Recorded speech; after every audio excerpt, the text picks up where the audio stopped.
Shalom, selamat pagi untuk semua anak-anak kami SMA Kalam Kudus Medan.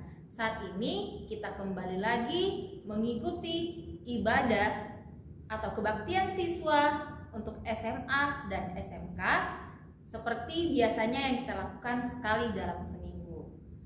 Untuk itu, persiapkan hatimu untuk tertuju kepada Tuhan untuk memulai ibadah kita di pagi hari ini. Kita angkat satu lagu pujian sebagai bentuk ucapan syukur kita kepada Tuhan atas segala kasih karunia yang diberikannya kepada kita. Kita angkat satu lagu pujian dengan judul Bapa Engkau Sungguh Baik.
Terima kasih Bapa, terima kasih Yesus, terima kasih Roh Kudus untuk segala berkat yang Engkau berikan kepada kami Bapa.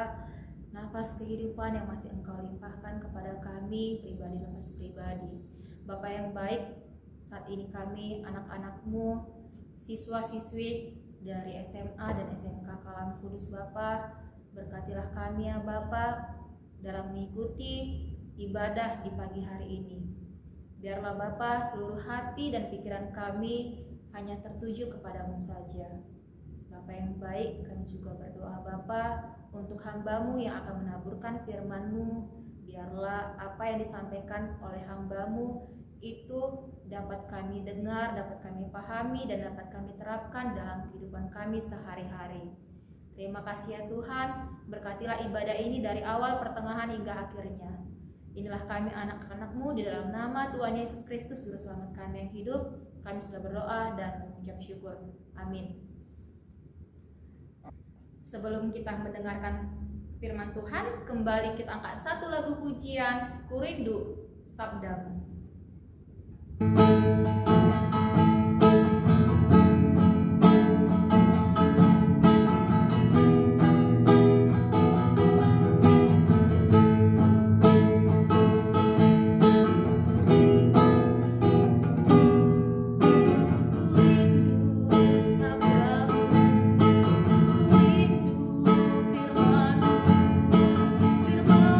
Tuhan Yesus yang heran dan berkuasa.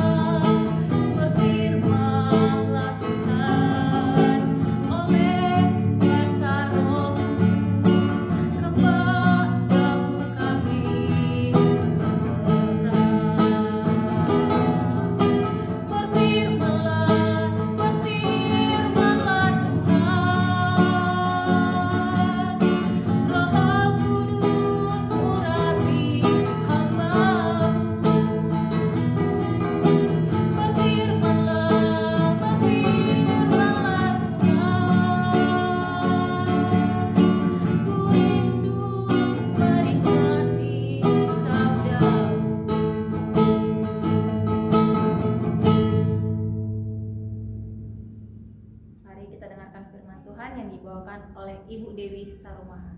Kepada Ibu Dewi kami persilakan. Baik anak ibu, tadi kita sudah memuji Tuhan.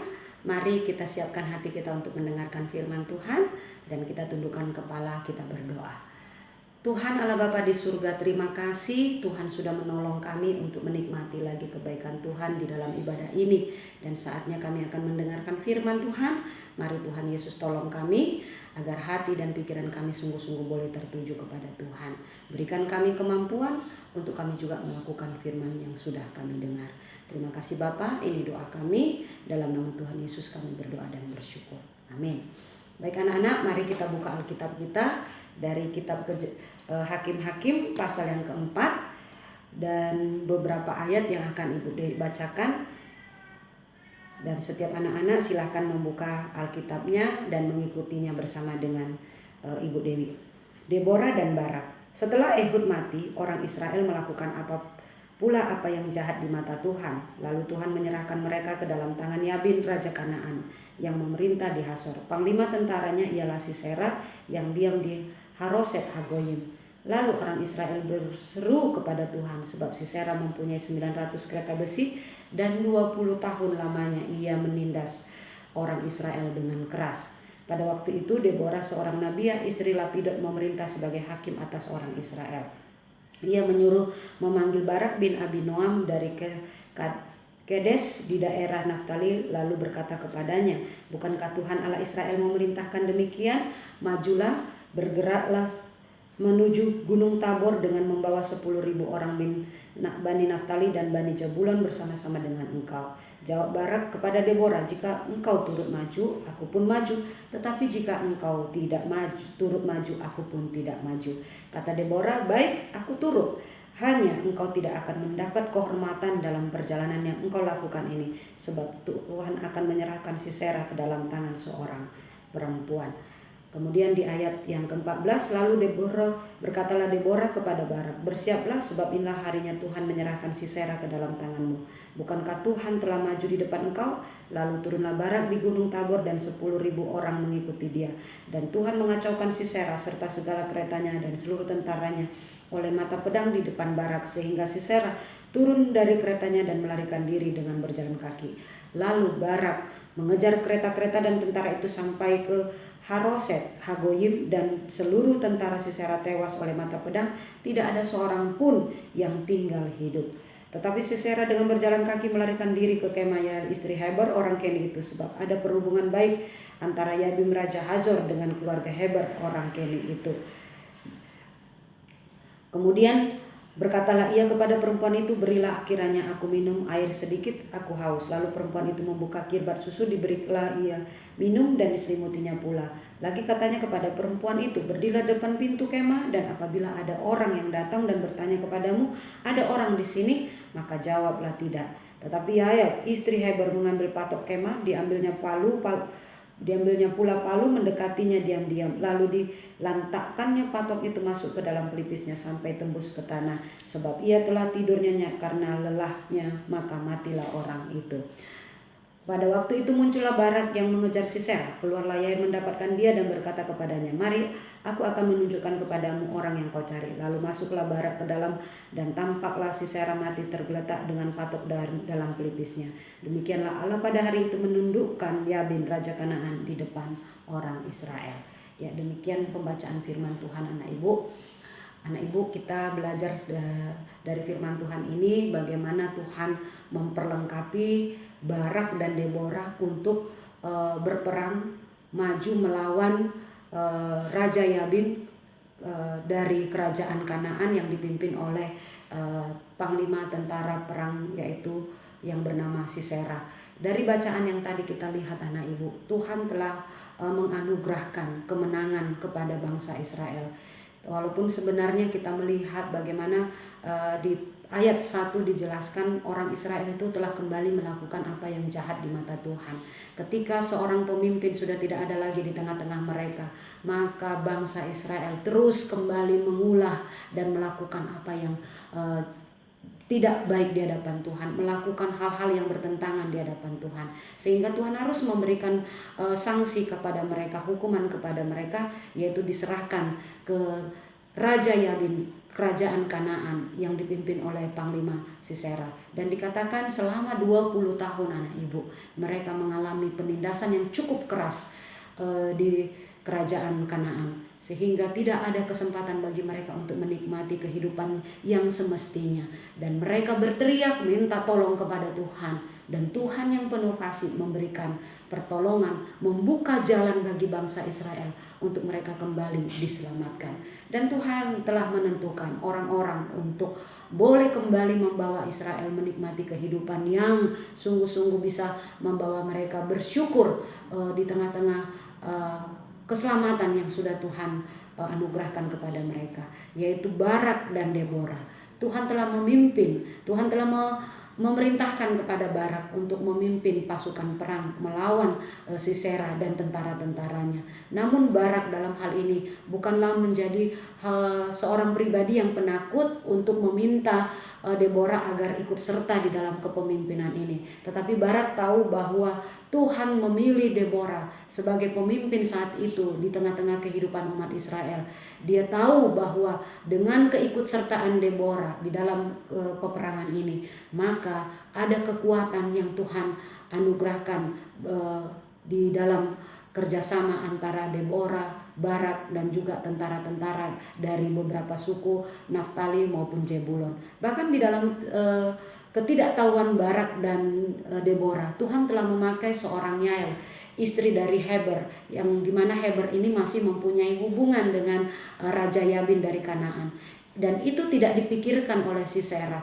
Sisera hanya berpikir bahwa saat itu sesudah dia melihat tentaranya kalah, dan dia akhirnya melarikan diri bersembunyi di tempat di mana dia rasa sudah nyaman untuk melindungi dirinya. Tetapi ternyata tidak, anak ibu. Tuhan telah membuka pikiran Yael, bahwa Yael pun tahu bahwa Sisera adalah seorang yang kejam, seorang yang sangat-sangat jahat, di mana dia menindas bangsa Israel begitu kejam, begitu keras selama 20 tahun. Sehingga kita melihat Tuhan telah memberikan hikmat kepada Yael untuk menggunakan patok dan palu, dan akhirnya menancapkan patok itu ke dalam pelipis Sisera, maka Sisera pun mati. Nah, anak ibu, kita belajar bahwa Tuhan menghadirkan orang-orang di sekitar kita, ya, untuk kita sebenarnya bisa bekerja sama, ya. Sebenarnya melalui apapun, ya, yang saat ini sedang kita alami, ya, kita dikasih kesempatan oleh Tuhan berhubungan dengan orang-orang yang berbeda latar belakang dengan kita, baik itu secara jenis kelamin, kita sebagai perempuan atau sebagai laki-laki, kita sama-sama diciptakan Tuhan mempunyai keistimewaan yang sama di mata Tuhan. Namun Tuhan ingin di dalam keperbedaan kita itu bukanlah menjadi sesuatu hal yang membuat kita tidak bisa bekerja sama, ya. Apalagi kita saat ini hidup dengan orang-orang yang di sekelilingi di hadapan kita berbeda dengan karakter, berbeda dengan latar belakang, keluarga, dan bahkan budaya. Tetapi bukanlah itu menjadi satu penghalang bagi kita untuk kita terus berjuang dan memikirkan apa yang bisa kita buat bagi orang lain. Nah, anak ibu, kita percaya bahwa kesempatan bagi kita untuk bersama-sama dengan orang-orang yang Tuhan hadirkan akan menolong kita bisa memikirkan apa yang baik untuk kita kerjakan. Sebagaimana Deborah dan Barak, bahkan Yael yang tidak sama sekali dipikirkan, bisa menjadi tujuan Allah untuk memenangkan peperangan yang Tuhan sudah anugerahkan keselamatan bagi bangsa Israel. Nah, apalagi kita, anak ibu, saat ini kita dibutuhkan kerjasama yang baik, khususnya di dalam apa? Yaitu supaya kita sama-sama memikirkan bagaimana di masa-masa COVID ini, anak ibu, kita diingatkan untuk memperkecil, ya, orang-orang yang terpapar dari COVID-19 ini. Salah satunya adalah dengan terus kita mematuhi protokol kesehatan yang menjadi himbauan dari pemerintah. Jikalau kita sama-sama bekerja untuk memerangi COVID-19 ini, anak ibu, dengan cara apa? Melindungi diri kita. Dan dengan kita mematuhi bentuk-bentuk protokol kesehatan yang sudah ditentukan oleh pemerintah. Itu semua akan menolong kita apa, Ibu? Untuk kita menolong masing-masing kita tetap bisa ada di tengah-tengah dunia ini. Kita tetap selamat terhindar dari yang namanya wabah COVID-19. Itu merupakan cara Tuhan untuk menjaga dan menyelamatkan kita. Apalagi anak ibu, kalau untuk keselamatan di dunia saja harus kita pikirkan, bagaimana dengan keselamatan kita ketika kita akan meninggalkan dunia ini. Tuhan sudah mengerjakan satu pekerjaan besar bagi kita anak ibu, yaitu melalui pengorbanannya di atas kayu salib. Kita yang sudah menerima keselamatan itu, yang sudah percaya kepada Tuhan Yesus, mari kita syukuri semuanya itu dengan kita bisa melakukan apa yang baik melalui orang-orang yang ada di sekitar kita, ya. Keselamatan yang kita upayakan bukan saja bagi diri kita sendiri, tetapi juga bagi orang lain. Bukan hanya keselamatan untuk kita hidup bersama dengan orang-orang yang ada di sekitar kita, tetapi keselamatan di mana Tuhan katakan keselamatan untuk kehidupan kekal kita. Bagaimana cara kita bisa menikmati kehidupan kekal anak ibu? Yaitu dengan kita percaya dan meyakini bahwa Yesus yang mengasihi kita telah mengampuni dosa-dosa kita untuk kita bisa menikmati kehidupan kekal bersama dengan Tuhan. Dari apa yang kita pelajari pada pagi hari ini tuh anak ibu, mari kita sungguh-sungguh mensyukuri keberadaan orang-orang yang ada di sekitar kita. Apapun yang saat ini sedang kita lakukan, kita sebagai seorang perempuan ataupun saudara-saudara kita, rekan-rekan kita yang berbeda karakter dengan kita, kita sebagai seorang laki-laki yang diciptakan Tuhan, semuanya itu sama di mata Tuhan. Tuhan hanya ingin ada bentuk kerjasama yang sungguh-sungguh bisa kita upayakan untuk mendatangkan sesuatu yang baik untuk diri kita maupun bagi orang lain.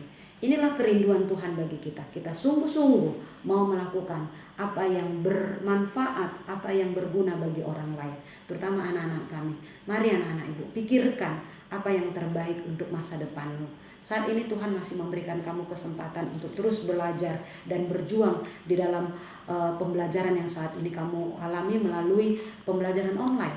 Kamu terus berusaha, terus berjuang atas apa yang saat ini sudah kamu terima. Biarlah melalui pendidikan yang saat ini sedang kamu jalani dengan sungguh-sungguh. Masih banyak kesempatan yang lain yang nantinya akan Tuhan berikan. Tetapi saat ini mari pergunakan dengan kemampuan yang sudah Tuhan berikan untuk terus dapat juga menjaga hubungan yang baik dengan orang-orang yang ada di sekitar kita, dengan teman, dengan guru, dengan orang tua, dengan keluarga dan saudara-saudara yang lain, supaya kehidupan kita bisa mendatangkan sukacita, damai dan keselamatan bagi orang lain. Demikian firman Tuhan yang bisa kita renungkan pagi hari ini anak ibu. Kita kiranya diberikan Tuhan kemampuan untuk melakukannya dalam kehidupan kita. Amin. Mari kita bersatu dalam doa. Bapa dalam surga, terima kasih Tuhan sudah menolong kami untuk kami boleh mendengarkan firman Tuhan. Ajar kami Tuhan untuk terus mengandalkan Tuhan di tengah-tengah keberagaman kami, hidup bersama dengan orang lain berbeda karakter, bahkan di dalam segala perbedaan budaya, suku dan agama. Kami sungguh rindu Tuhan keberadaan kami boleh diberikan satu kemampuan untuk memikirkan hal yang baik yang bisa kami lakukan baik untuk diri kami maupun untuk orang-orang yang ada di sekitar kami. Tuhan, kami sungguh rindu Engkau memberikan satu kerjasama yang baik di antara kami, khususnya Tuhan, agar apa yang kami lakukan itu sungguh-sungguh boleh bermanfaat bagi orang-orang yang ada di sekitar kami. Terima kasih Bapa, kami serahkan seluruh kehidupan kami sepanjang hari ini ke dalam tangan pengasihan Tuhan. Kiranya Tuhan menolong memimpin kami agar kehidupan kami sungguh-sungguh boleh menyenangkan hati Tuhan. Terpujilah Engkau Bapa, dalam nama Tuhan Yesus kami berdoa dan kami bersyukur. Amin. Baik anak ibu, terima kasih. Tetap semangat. Salam sehat bagi kita semua. Tuhan Yesus memberkati. Shalom.